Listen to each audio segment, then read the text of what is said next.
Are there any senators in the chamber wishing to change their vote?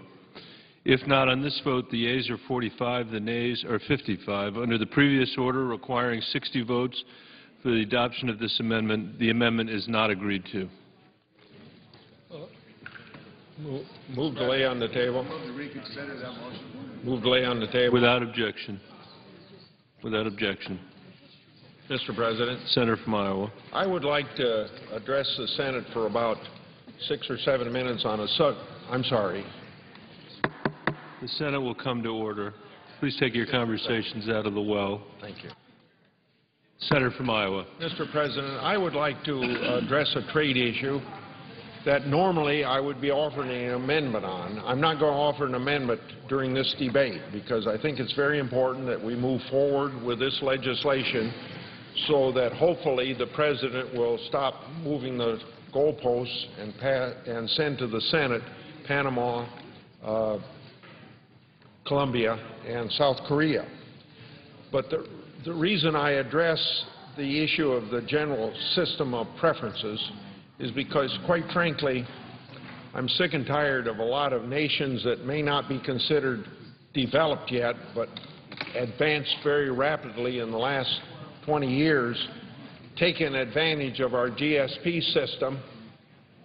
And I don't mind them taking advantage of our GSP system, but what really irritates me is a lot of times in WTO negotiations, they're the very same countries that are finding fault with the United States and Europe not giving enough on agricultural issues, as an example, at the very same time that these countries have very high tariffs of our products getting into their country when they get, under GSP, get their products into our country duty-free under GSP. So, Mr. President, I want you to know that I appreciate the facts that we're finally debating the merits of trade legislation. Most people agree that one way we can help our economy is by opening up and expanding markets for American-made products. I look forward to the President, as I just said, sending us the free trade agreements. In the meantime, much of this discussion has centered on the bill before us, GSP and the Trade Adjustment Assistance Program. While it is important for us to have a discussion on the merits of TAA, I do not want my colleagues to overlook the significance of the underlying bill. The bill extends the general systems of preferences. This program provides one way, and I want to emphasize, duty-free access to U.S. markets. So over a period of several decades, we have been awfully good to a lot of countries that we think we ought to help, and we have been helping. The basic principle then behind GSP is to provide certain goods made in developing countries with preferential market access to the United States in the form of this duty-free status. The intention is to help spur economic growth in developing nations. I support the premise that we can help developing countries by promoting trade. But I can also tell you that our patience is getting very thin with some of these countries, particularly when we see them not reciprocating in a way that they have the capability of reciprocating. Our trade relations, however, should increasingly be based upon reciprocity, by which other countries will provide the same open access to U.S. exports. In other words, as those countries become more developed, we need to require that they move towards operating on a level playing field with the United States. Congress needs to take then a hard look at GSP and to scrutinize whether or not it is helping accomplish the U.S. trade agenda.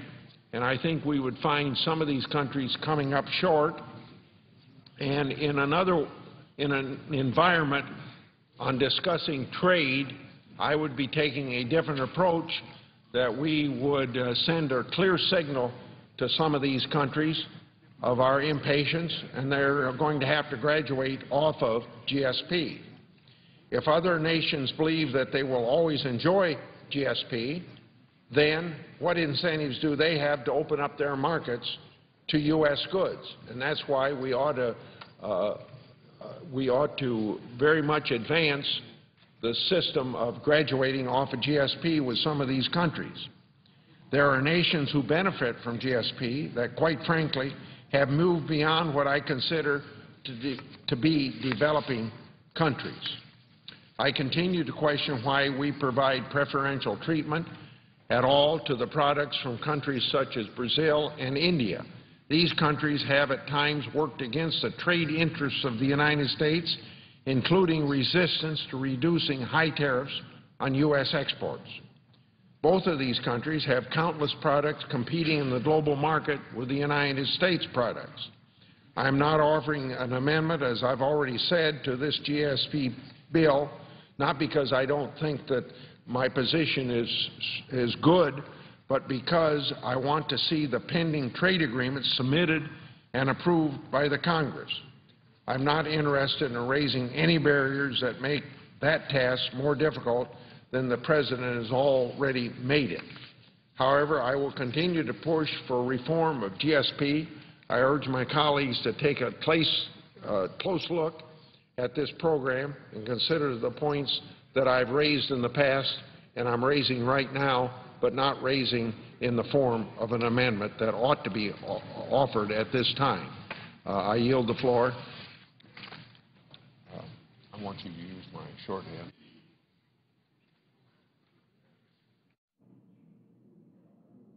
Is he finished? Mr. President. Senator from Louisiana. Thank you, Mr. President. I ask unanimous consent the Senate proceed to a period of morning business with senators permitted to speak up for 10 minutes each. Without objection. Thank you, Mr. President. I know that the short debate that we had just in the last couple of hours and the votes are important about the Senate and House figuring out a way how to move forward on some of the trade agreements that are pending and the appropriate ways to make sure that American workers are not left behind but actually helped and supported, and those issues are very, very important. But I come to the floor today to talk again about another important issue that's pending before the Congress right now that's of extreme importance to millions and millions of Americans that are following this debate through the viewing of the procedures here on the Senate floor and in the House, and also following on Twitter and other Internet sites and opportunities on their local news and radio stations about what we're doing on disaster relief.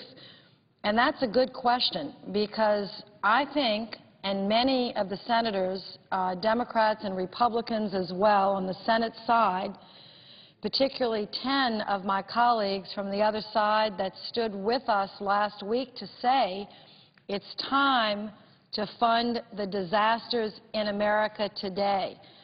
And we are questioning why the House of Representatives is dragging their feet on this important issue, or why the leadership, the Republican leadership in the House, would be even hesitating to fund the ongoing needs of FEMA, the Corps of Engineers, the Department of Housing and Urban Development through Community Development Block Grant funding, and agriculture disaster relief, which is so important. In disasters, sometimes the pictures focus on cities or suburbs, and it's heart-wrenching. And I'm going to show you some of those pictures now. This is Missouri. This is Joplin, Missouri, just earlier this year. It's just a third of the city was literally destroyed by a group of tornadoes that came through, and some of the weather specialists, Mr. President, said they had never clocked winds with this speed and power in the entire time they've been recording this data. They said they believe that some of the winds exceeded 300 miles an hour. This is horrifying. For those of us that shudder at Category 4 and Category 5 hurricanes, which can blow up to 150 miles an hour. The idea of 300-mile-an-hour winds is just beyond our comprehension. But that's what happened in Joplin, Missouri. And then here we have the Outer Banks of North Carolina. It's just heartbreaking to see the water come up. Yes, on barrier islands, but we have many barrier islands where people are trying to live safely. People live on islands all over the world. You know, when the water rises, everybody just doesn't pick up and leave the island forever. You build higher, you build stronger, you use your engineering and your might to come up with better technologies. You invest wisely, and that's what we have to help these families do. The fires in, this could be California, it could also be Texas. Texas has had over 20,000, I understand, wildfires this year. And then here as a rural community, what I was about to say is sometimes we see the pictures of these urban areas and these coastal areas that make for great television. We don't always see farm communities underwater, but this is what's happened around our country. And why the Republican House leadership says that now is the time to try to find offsets for these disasters. Had we insisted on that for Katrina and Rita recovery, the Gulf Coast would still be devastated. But year after year as a country, when our people have been harmed by natural disasters, this national government has come together and said, yes, we as a nation, a United States of America, not a divided but a united nation, is going to come to help our brothers and sisters that need help. Why is this different? And why is it different when some of the House Republican leadership can't run fast enough to send money, cannot run fast enough to send money to Iraq and Afghanistan to rebuild those communities and those cities, but yet when our own people from these communities ask for help, they want to now throw up the smokescreen of, well, we have to find an offset. Let me give you two really good reasons. One, we are eventually going to have to pay for everything the federal government shells out. We're going to have to find the money to pay for it eventually. But, Mr. President, we don't have to find it this week. We don't have to find it next month. We can debate that as the process of legislation goes on. And we can say yes to full funding for disaster now, not an inadequate amount of money, which is what the House wants to do. Let me tell you how ridiculous the House position is. Not only do they want to partially fund FEMA and basically fund it for only 6 weeks, which is the extension of the continuing resolution. They want to basically say, we will extend the government of the United States to operate for 6 weeks at the current level of spending, and we will agree that FEMA can operate for another 6 weeks. Let me remind them, if they don't already know this, governors and mayors and county commissioners struggling to rebuild communities after disasters like this need a little more than 6 weeks to do planning. They need a year or 2 years sometime to actually come out of the shock, have public meetings with people. I've been through this. I've lived through this. You have to organize community meetings, neighborhood by neighborhood. Sometimes in a community, let's say in Joplin, I don't know how many schools they had, if this applies, but in our case in New Orleans, out of 147 public schools, we had 100 that were damaged beyond repair, that were uninhabitable. We just couldn't decide in 4 weeks what we were going to do. We had to take a long time, and we needed to know that the federal funding would be there. And this government acted not as quickly as I would have liked, but they acted under the prior administration, and finally we got the long-term funding commitments that our governors needed and our mayors needed, Democrats and Republicans alike, to lay down good and smart plans because they knew what they could count on. Why the House doesn't want to do that, I don't know. And secondly, I've heard criticism of the Senate approach, which I'm leading and proud to lead. They say things in the press I've read like, well, the Senate just picked a number out of the air. Let me be very clear. We picked no number out of the air. the clerks of the appropriation committees, who are very steeped and knowledgeable about what these agencies need now and what they may need in the years ahead, met. We crunched the numbers, and Senator Reid then looked at those numbers, took them down a bit to try to accommodate the anxiety on the other side of the aisle from spending too much money, and came up with a rational, reasonable number for FEMA, for AgriLeaf, for Community Development Block Grant. And I think under the circumstances, that's about the best we could do. Do you know what the House of Representatives did, which makes no sense whatsoever? And I hope some of the print press are listening to this, so you might could write this in the newspaper tomorrow. They took last year's number. They took last year's number. These disasters are happening now. They took the number that was in the bill before the disasters happened and just plugged that in like they're doing something good for the country, and then basically said, take 6 weeks of it and we're out of here. We're going home for the week. So I don't really take kindly to any kind of criticism that the Landrieu numbers or the Senate numbers might not be crunched or reviewed carefully enough. I've done the best review that I can possibly do and have every confidence that the numbers that I've presented to this Senate, which is about $6.9 billion, are as accurate an estimate that I have at my fingertips to say what we're going to need in the next year. At least I'm dealing in reality. What land do they live in? This isn't about a year and a half ago. This is about now. So their number is wrong. Their approach is wrong. Their approach is wholly insignificant and inadequate, and it is morally wrong.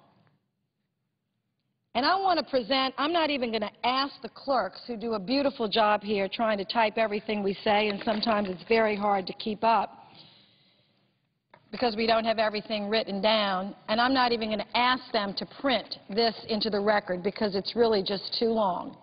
But I'm going to read a little bit from this because this is the whole list of projects that the Republican House leadership, with all their, and I'm going to say what it is, it's just shenanigans. These are the projects that they've stopped.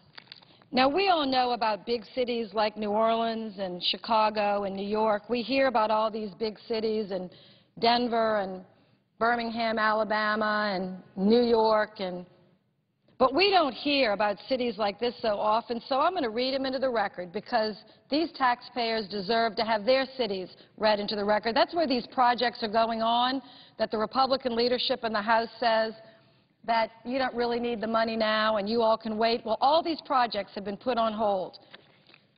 In Alaska, we'll start with the A's, there's a little town, I've never been to it, may never go, but it's Crooked Creek, Alabama.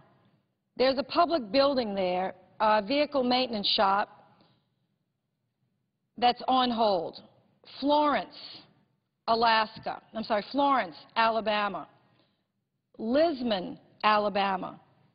Evergreen, Alabama.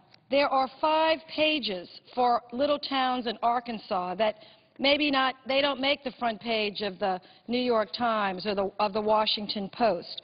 But they're important communities. They're important to our country. Heber Springs, I've never heard of Heber Springs. I'm sure it's a lovely place to live. They have several projects here that have been held up. And I could go on and on through every state in our country. Small towns, counties that have been devastated, roads, bridges, public buildings, water, sewer control facilities. So again, I think people at home are looking and reviewing this debate and saying, so let me get this straight. Speaker Boehner and Majority Leader Cantor rush to fund rebuilding in Iraq and Afghanistan and didn't require offsets when we went into war in this rebuilding effort, but now we have to stop and debate for weeks and months over finding the proper offsets. So I hope people will let their voices be heard in the next couple of days. It's very important. Now, we had a very important vote on the floor of the Senate last week, and we don't often have bipartisan cooperation, but I want to thank, by name, the 10 Republican senators that helped on this effort, because they said, you know, party politics is important, and sometimes party politics dictates the way that I should look and vote and feel, but not on this, because this is disaster aid that's either going to my state or potentially, in Senator Rubio's case, who's known what disasters are like in Florida, said it could happen, he told me, Senator Landrieu, and if it happens to Florida, I most certainly want to come back here and ask the nation to help and not have to be engaged in a debate of finding an offset. I'd rather be working with my mayors and my county commissioners to help find a way to rebuild. I've, embellished a little bit of the conversation, but I know that's what was on his mind. I said I can't even think about what Florida would do. And he's right. So Senator Rubio, Senator Vitter from Louisiana, who most certainly has been shoulder to shoulder with me, helping with our disaster recovery. We've got pages. In fact, Jefferson Parish just called me the other day, a Republican president of Jefferson Parish, and said he's got $100 million of projects in Jefferson Parish alone, $100 million, stopped up because of this unnecessary debate. We have the two senators from Maine, Senator Collins and Senator Snowe, who most certainly had the effects or felt the effects of Hurricane Irene up the East Coast. We had Senator Toomey, who from Pennsylvania, who's also received record amounts of flooding. We had Senator Blunt from Missouri. The people of Missouri, not only are they desperate for FEMA money, they need agriculture help immediately. They need community development block grant funding, and they need Corps of Engineers funding. Is there Corps of Engineers funding in the House approach? Zero. Zero for the Corps of Engineers. So if you're representing a community that's had flooding because your levee failed, or you don't have a levee and you need one, or because your runoff or streams were not regulated appropriately, you most certainly don't need to call Craig Fugate. You need to be calling the head of the Corps of Engineers, and when you call him, he's going to tell you what I already know: they're out of money. We have grossly underfunded the Corps, in my view, in capital projects year after year after year, and frankly, both Republican and Democratic presidents have been guilty of underfunding the Corps of Engineers in their budgets, because in the old days, when we could earmark, we would, Mr. President, just add back money to the Corps. But those days are over, A, because we're not earmarking, and B, because we're on very tight constraints. So the Corps of Engineers has no emergency funding. So if you're interested in protecting your communities and levees and flood control, and you vote against the Senate position, you're going to have a lot of explaining to do, because even when you go home and pound your chest and say, well, I voted for the House number that was last year's number, there's no money in there for the Corps of Engineers. So good luck explaining that to your constituents. I could not explain it to mine and remain the senator from Louisiana.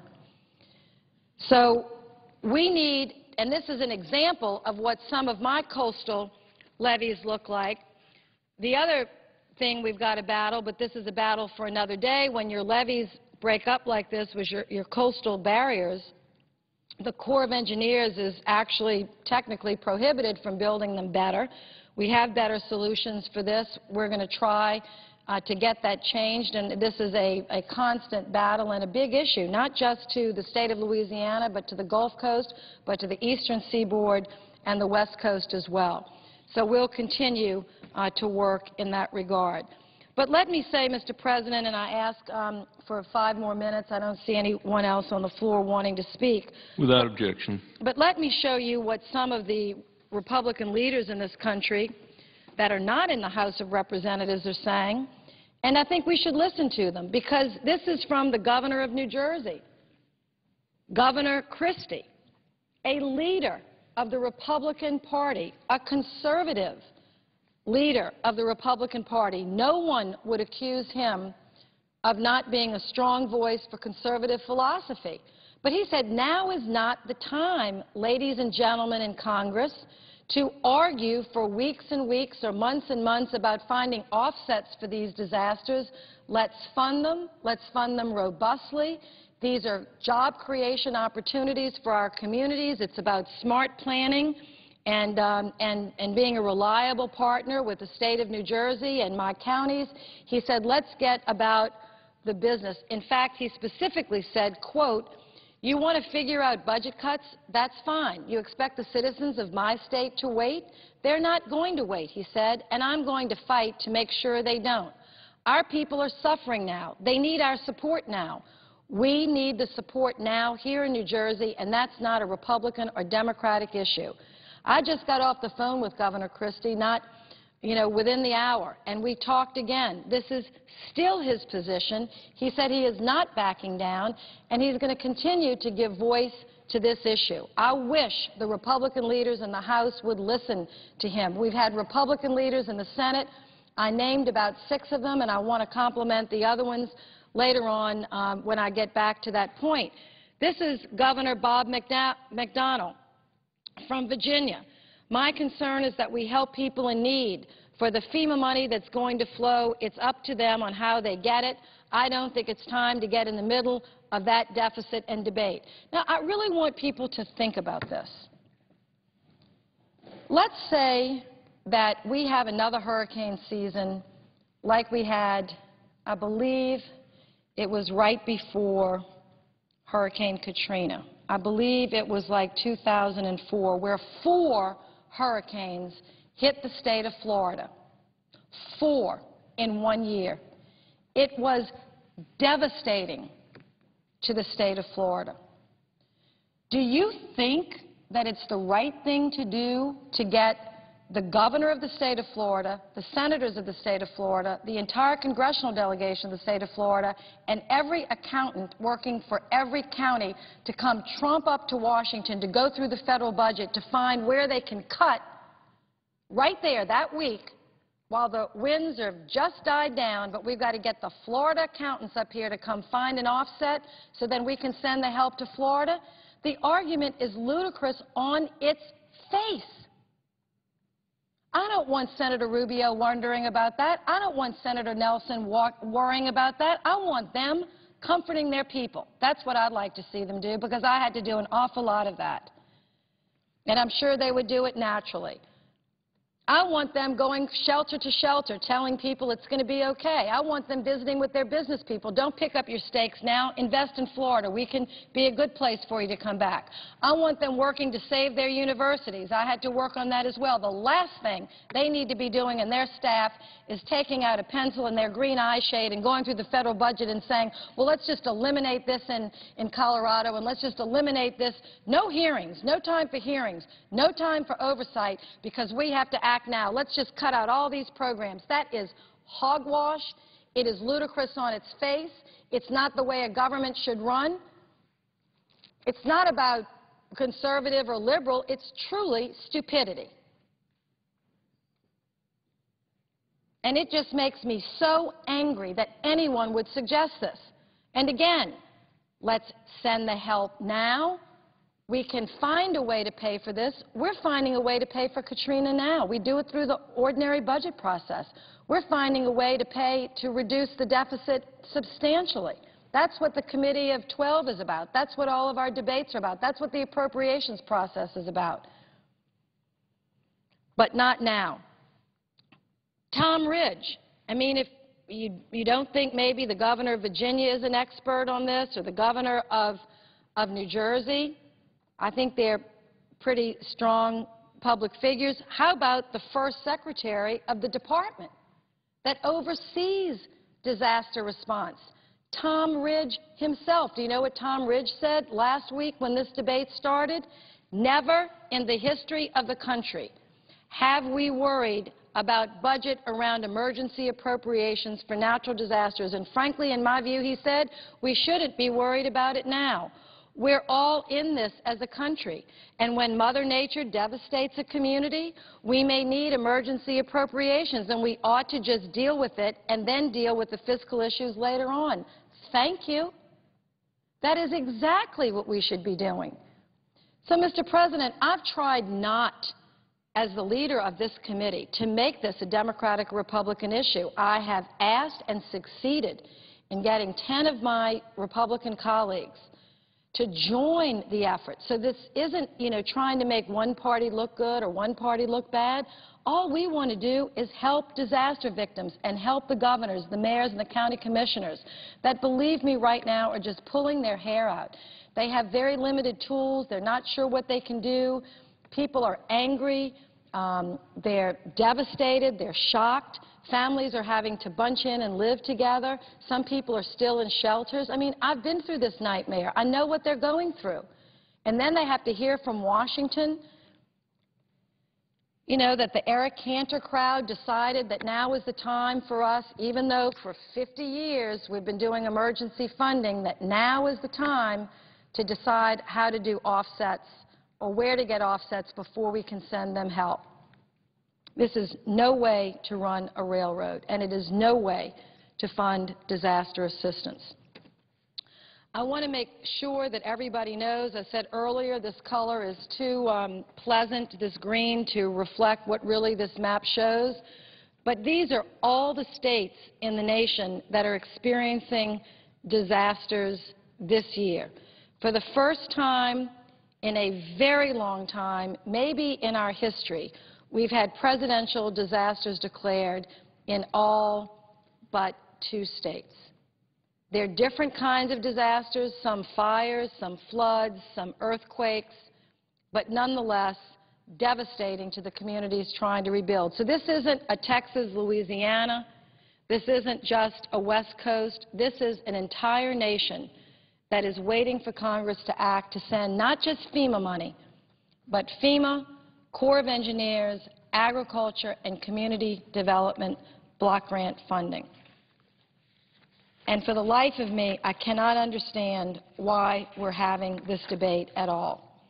And just to recap, here's the list. I will not ask to be submitted to the record because it is too long and comprehensive, very fine print of project after project after project that has been now stopped.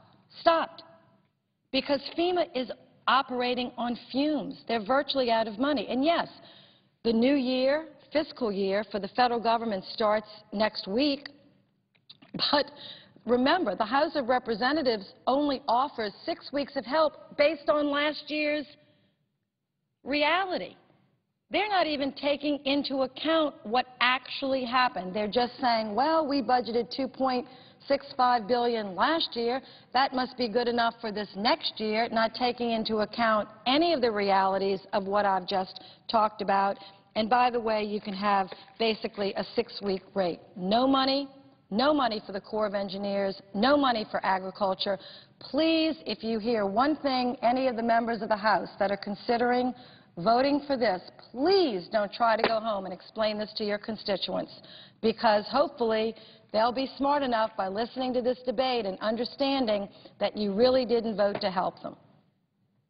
You voted for some philosophy that's hard to even understand of your party. You did not vote to help your constituents.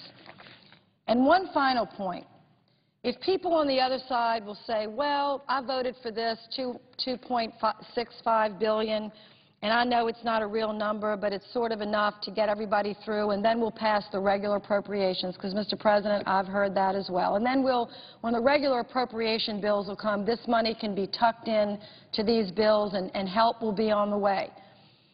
I want to say again, it's been since 1994 was the last time this Congress passed all 13 appropriation bills on time and got them to the President's desk. So that is wishful thinking. That is not going to happen this year, no matter how hard we try. It hasn't happened since 1994. So don't think you can fool your people and say, well, I voted for this, but we're going to help you through the appropriations process. I'm on the Appropriations Committee. We've had a very difficult time because of all sorts of reasons about getting our process back on track. We're supposed to be finished with all of our bills in November. It's already the end of September, and we still don't have all of our bills out of committee. And even if we did, even if the House has their bills out of committee, getting those numbers reconciled between the House and the Senate sometimes takes months, and sometimes, Mr. President, as you know, we never get to it and just go to a continuing resolution. And so there's not enough appropriations in the regular bills.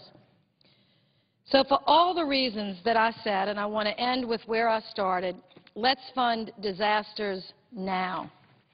Let's fund the help to our people now. We're going to be here until Friday.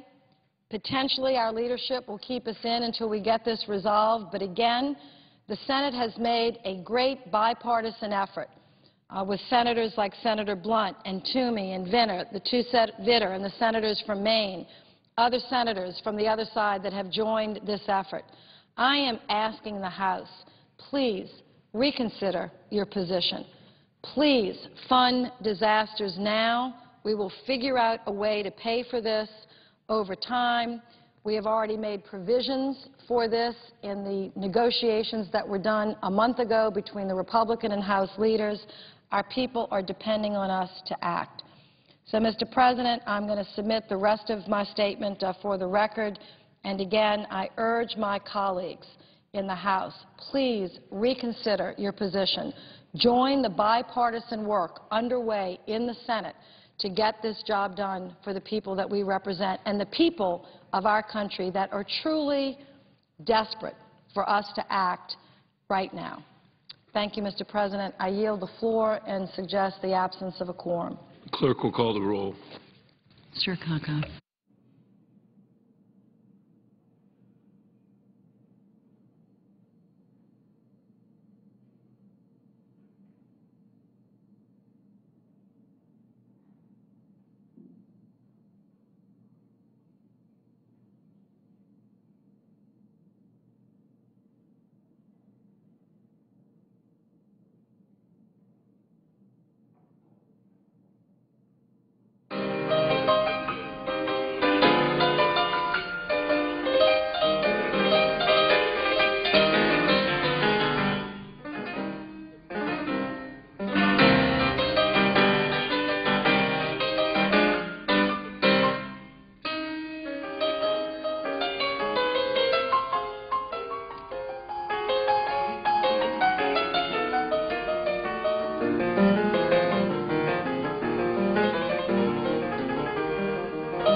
By unanimous consent, the call to quorum be terminated. Without objection. By unanimous consent, the following morning business tomorrow, Wednesday, September 21st. Senate resume consideration of H.R. 2832, the General Trade Preference legislation. Following the reporting of the bill, Senator McCain or his designee be recognized to call on amendment number 625, that the time until 12:30 be equally divided between the two leaders or the designees for debate on the McCain and Hatch amendments. Further, at 12:30, the Senate proceed to vote in relation to the Hatch amendment number 641 and the McCain amendment number 625 in that order. That there be 2 minutes equally divided prior to each vote. That there be no amendments, points of order, or motions in order to either amendment prior to the votes on the amendments other than budget points of order and the applicable motions to waive. That each amendment be subject to a 60 affirmative vote threshold.